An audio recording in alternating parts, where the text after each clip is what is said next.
Recently Ayodhya गया था last week. तो लास्ट वीक जब मैं अयोध्या गया तो इसके अंदर मेरे को इसने 19.5 का माइलेज दिया, 18 से लेके 19 का माइलेज, 5 स्टार सेफ्टी रेटेड है।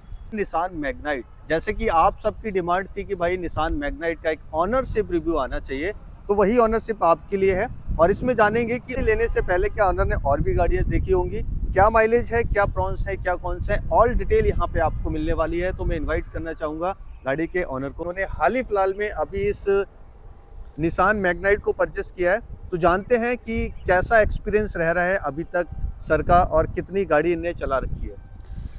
नमस्कार दोस्तों, मेरा नाम पुनीत तिवारी है और ये गाड़ी मैंने परचेज़ करी थी अक्टूबर में, मतलब दीपावली के आसपास।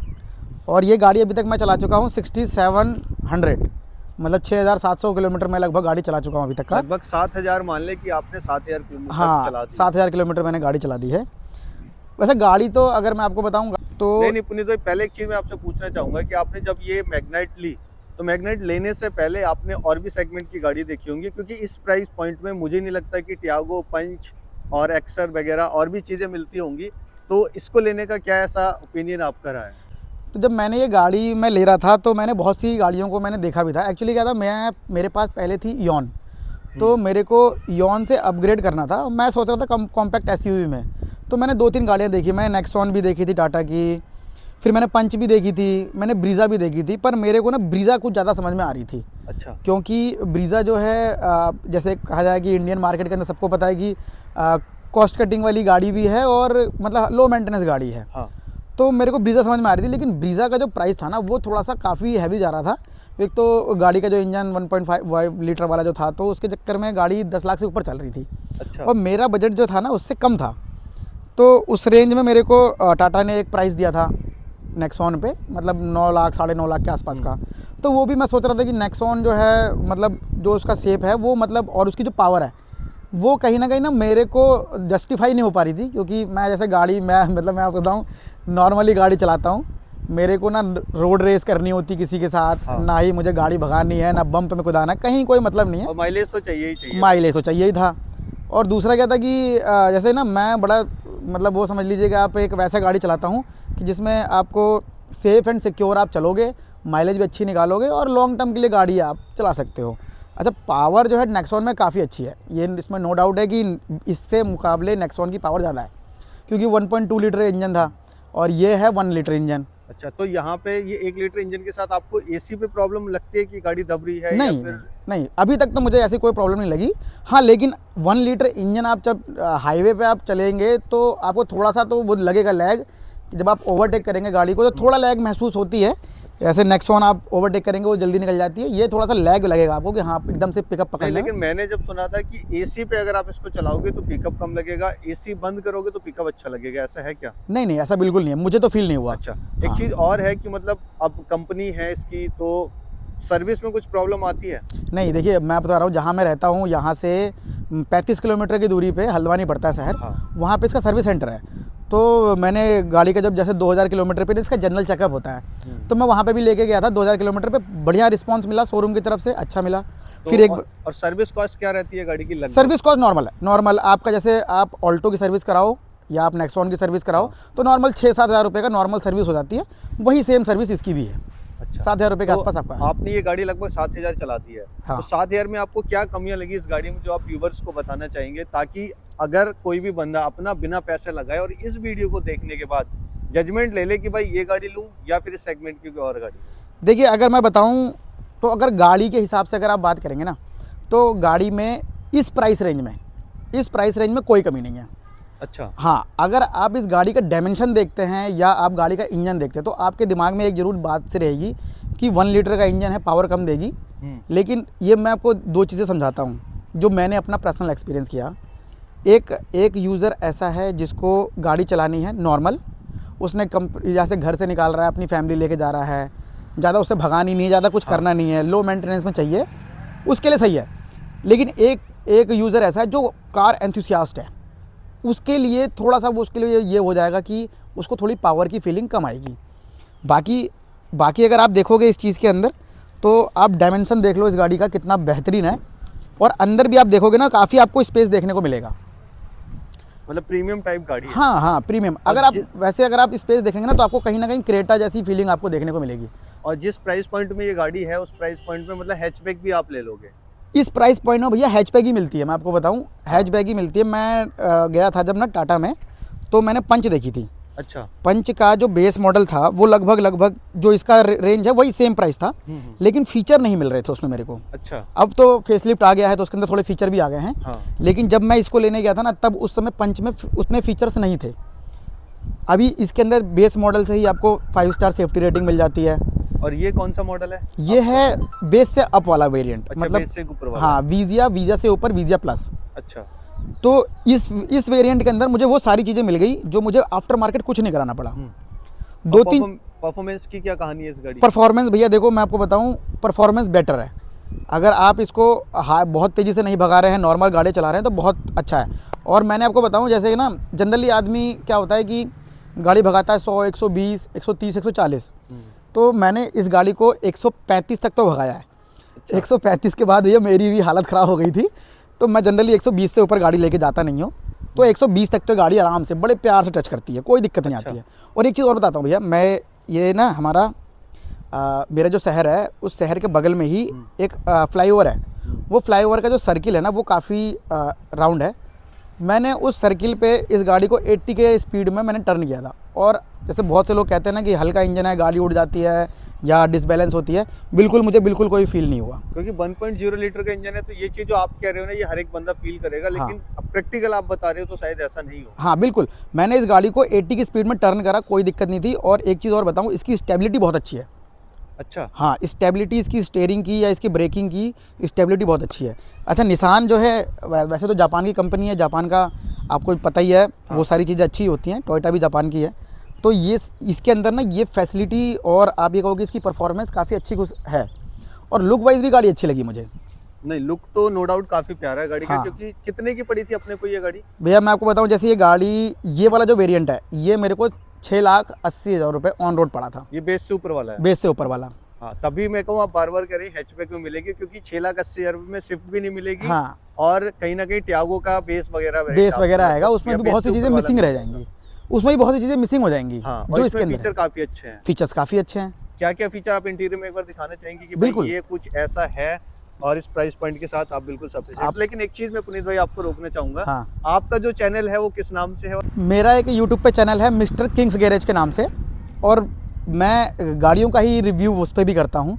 और मैंने इस गाड़ी का रिव्यू भी डाला था, जो थोड़ी बहुत कमियां थी वो भी बताई थी मैंने इस गाड़ी के अंदर, और जो इसकी अच्छाइयाँ हैं वो भी बताई थी मैंने। हाँ, लेकिन आज अपने इसकी कमियां तो जानेंगे, लेकिन आपका क्या पर्सनली एक्सपीरियंस रहा वो भी जानेंगे। और वो फिलहाल अंदर से आप बताने वाले थे कि क्या कुछ दिखता है। मैं आपको दिखाता हूँ।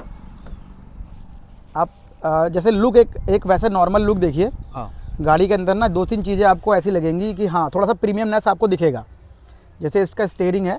हाँ। अब स्टीयरिंग तो आपका जो नॉर्मली रहता है 6 एयर बैग के साथ ये गाड़ी है। हाँ।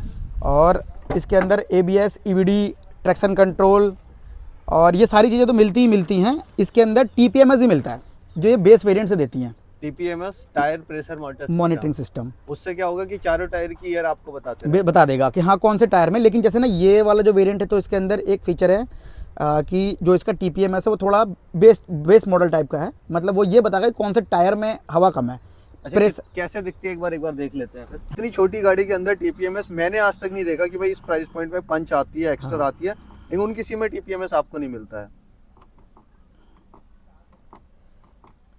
और बाकी सब कुछ माइलेज वगैरह कितने? अब माइलेज देखिए, माइलेज आप देख ही रहे हैं इसके ऊपर, वो सब दिखा रही है। हाँ सब दिखा रहा है, सब इसके अंदर दिखा रहा है। 14.6 की ये लोकल में चल रही है। हाँ। मतलब मैं जहाँ पे गली कूचों में गाड़ी चला रहा हूँ तब का एवरेज है। तो ये माइलेज आ कितना रहा है अभी तक प्रैक्टिकल इसमें? मैं आपको बताऊं भैया, जैसे कि मैं इस गाड़ी को लोकल में चला रहा हूँ तो मेरे को लगभग 14.5 का तो माइलेज आपको दिख ही रहा है।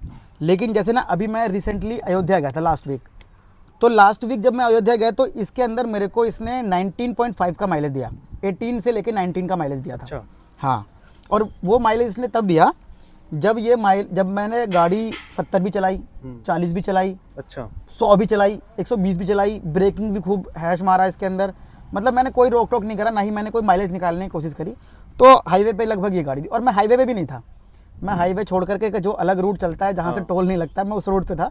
तो उस पर जो आप समझ सकते हो ट्रैफिक थोड़ा ज़्यादा रहता है, तो उस रूट पे इसने माइलेज निकाल के दिया। टायर प्रेशर सिस्टम की एक नई कहानी है, वो मैं आपको बताता हूँ। मैंने भी पहली बार सुनी और भैया आपको बताएंगे कि ये है क्या सच में। देखिए भैया ऐसा होता है, जैसे ये हम इसमें टायर प्रेशर मोटर सिस्टम देखने को मिलेगा आपको। जैसे हम क्या करते हैं ना, जैसे हम शोरूम में जाते हैं किसी गाड़ी को देखने के लिए, हाँ। तो उसमें ये होता है कि बताते हैं TPMS है। तो जनरली हम हमारे दिमाग में क्या होता है कि एक गाड़ी बनेगी, उसके ऊपर हर टायर का प्रेशर लिखा रहेगा। प्रेशर आता ही है, आता किसी ही में है। 35 34 ऐसे आता है। हाँ, जैसे आप XUV 300 लेने जाओगे ना, हाँ। उसके अंदर आपको दिखेगा, आप नेक्सॉन में दिखेगा आपको ऐसा लगभग। लेकिन इसका जो बेस वेरिएंट है, इसके टॉप मॉडल में भी दिखता है। अच्छा। हाँ, टॉप मॉडल जैसे आप एनकनेक्टा में जाओगे तो उसमें दिखेगा, लेकिन ये सिर्फ बेस वेरिएंट है। इस बेस वेरिएंट के अंदर TPMS का सेटअप ऐसा है कि आपको TPMS दिखेगा, और आप इस बटन को अगर आप दबा के रखेंगे तो आप TPMS को सेट कर पाएंगे कि भाई TPMS देखिए लिखा ऑन गोइंग, ये हाँ, से आ रहा था अभी ऑन गोइंग लिखा हुआ। TPMS on going. अभी क्या है, इसने चारों टायर को जो है जज कर लिया कि कितने प्रेशर पे है। लेकिन इसके अंदर क्या होगा, जैसे मान लीजिए अगर आपका राइट टायर जो है अगर पंचर होता है, तो इसमें ये लिख करके नहीं आएगा कितना प्रेशर रहा, लेकिन इसमें ये लिख करके आएगा tyre puncture front right, FR लिख के आएगा, टायर पंचर FR। तो मतलब इतनी इन्फॉर्मेशन भी मिल रही है छोटी सी गाड़ी के साथ, और सिर्फ 7 लाख रुपए से अंडर। तो और क्या ही चाहिए आपको। क्या ही चाहिए। सही। एक चीज़ और भैया देखो, मैं आपको दिखाता हूँ ना, जैसे बजट वाली बात कर रहा था मैं, तो इस वेरिएंट के अंदर आप देखो चारों पावर विंडो मिल जाते हैं, IRVM जो है हमारा मैनुअल डिमिंग वाला मिल जाता है। स्टीयरिंग पे जो है आपका वो कंट्रोल नहीं मिलते आपके म्यूजिक सिस्टम के, बट ये जो म्यूजिक सिस्टम है ये कंपनी से लगा हुआ है, ये कंपनी फिटेड लगा हुआ है। कंपनी फिटेड म्यूजिक सिस्टम लगा हुआ है इसके अंदर। ये आपका काफी बड़ा म्यूजिक सिस्टम हाँ। है, मतलब 4 स्पीकर वगैरह इसमें होंगे। 4 स्पीकर, एक बूफर भी है, सब बूफर भी दे रखा है। अच्छा, तो मतलब म्यूजिक सिस्टम की क्वालिटी कैसी है? क्वालिटी बहुत बढ़िया है। क्वालिटी मतलब ये है कि अगर आप इसका 17-18 पे आप इसका म्यूजिक सिस्टम ऑन कर दो तो बेस की पूरी जो है आप फील ले सकते हो। अच्छा, प्रॉपर बेस आता है। तो अब मैं आपसे एक लास्ट क्वेश्चन और पूछना चाहूंगा कि गाड़ी में जनरली आपको अभी तक कोई भी प्रॉब्लम नहीं लगी है? भैया इन राइड मुझे गाड़ी के अंदर कोई प्रॉब्लम नहीं लगी है। हाँ, लेकिन जैसे ना आपको चलाने में, जैसे आप हाईवे पे गाड़ी रन करते हैं, बहुत तेज़ी से भगाएंगे, तो ओवरटेक करने में कहीं आपको हल्का सा लग सकता है कि लैगिंग हो रही है। बस मुझे सिर्फ यही एक कमी जो लगी, बाकी और कोई प्रॉब्लम? बाकी और कोई गाड़ी में कोई प्रॉब्लम नहीं है। गाड़ी में कहीं से कहीं तक कोई प्रॉब्लम नहीं है। और मैं एक चीज़ और दिखाता हूँ आपको, देखो इसका ना बूट दिखाता हूँ। बूट भैया देखो यहाँ से एक्सेस होता है इसका अंदर से, इसका ये मैं दबाऊंगा उसके बाद ये बूट एक्सेस हो पाएगा। अच्छा। हाँ, तो ये है कि ये बूट एक्सेस होगा, और उसके बाद आप देखो इस बूट की कैपेसिटी। भाई मतलब अगर नेक्सॉन देखोगे तो लगभग इतना बड़ा बूट स्पेस आपको नेक्सॉन में ही दिखता है, मुझे हाँ, लगता है। हाँ। पंच में भी इतना बड़ा बूट स्पेस नहीं आता है। पंच में नहीं आता। हाँ, तो इतना बड़ा बूट स्पेस, मतलब यार इस प्राइस पॉइंट के साथ गाड़ी बिल्कुल लेने लायक है। अगर आप गाड़ी को रफ ड्राइव वगैरह नहीं करते हो, नॉर्मल फैमिली कार अगर आपको चाहिए, नहीं आप रफ ड्राइव भी करो, कोई दिक्कत नहीं है। लेकिन ये है कि जैसे ना छोटे मोटे गड्ढे तो वैसे ही पता नहीं चलते हैं इसके अंदर, लेकिन रफ ड्राइव भी करोगे कोई दिक्कत नहीं है। लेकिन ये है कि एकदम से स्पीड आप पकड़ना चाहोगे तो थोड़ी सी आपको लगेगा कि हाँ स्पीड एकदम से नहीं आ रही है, लेकिन वैसे आप नॉर्मल चला रहे हो गाड़ी तो एकदम परफेक्ट है।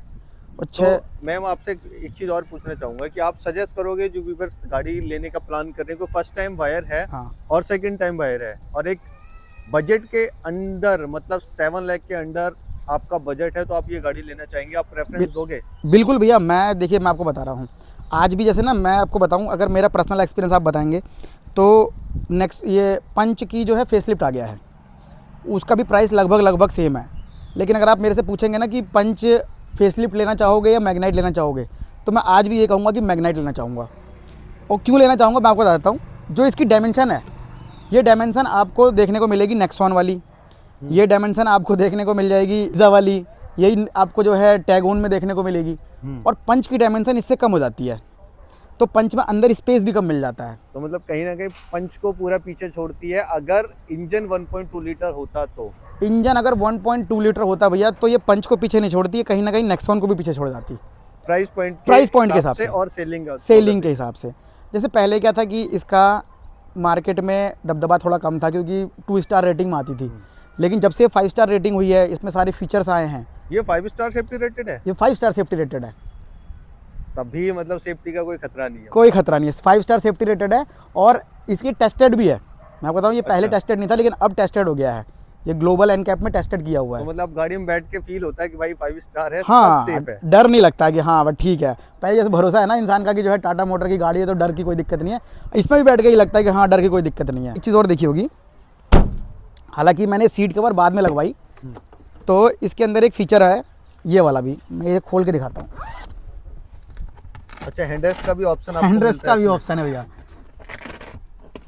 मतलब बेस से ऊपर वाला मॉडल बेस में भी रुपए से कम में इतने फीचर आपको, भी कप बेस होल्डर के साथ, मतलब अंदर बैठो आराम से एंजॉय करो। बेस वाला जो वेरिएंट है ना इसका, जो वीजिया, वो लगभग मैं आपको बताऊं 6,40,000 ऑन रोड आ जाता है।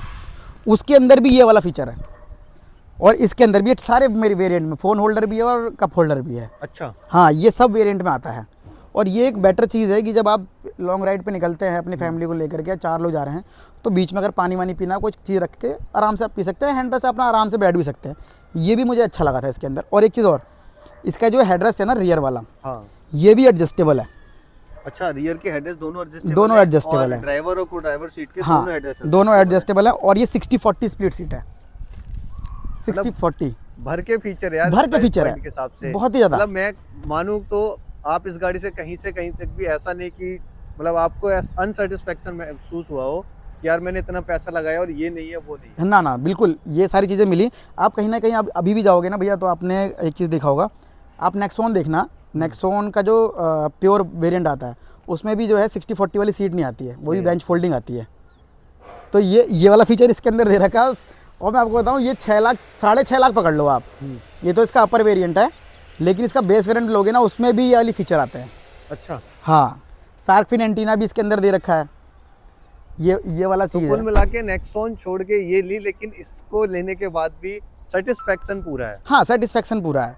एक जो मेरा पर्पस था, जो जैसे कि मैं पहले योन चलाता था, 0 स्टार सेफ्टी रेटिंग थी, उसके बाद छोटी गाड़ी थी, नीचे चलाने में लगती थी, तो ये ऊंची भी हो गई, बड़ी भी हो गई, और 5 स्टार सेफ्टी रेटिंग भी है, और प्राइस भी जो अगर मैं देखूं तो और गाड़ियों से बहुत सस्ता है।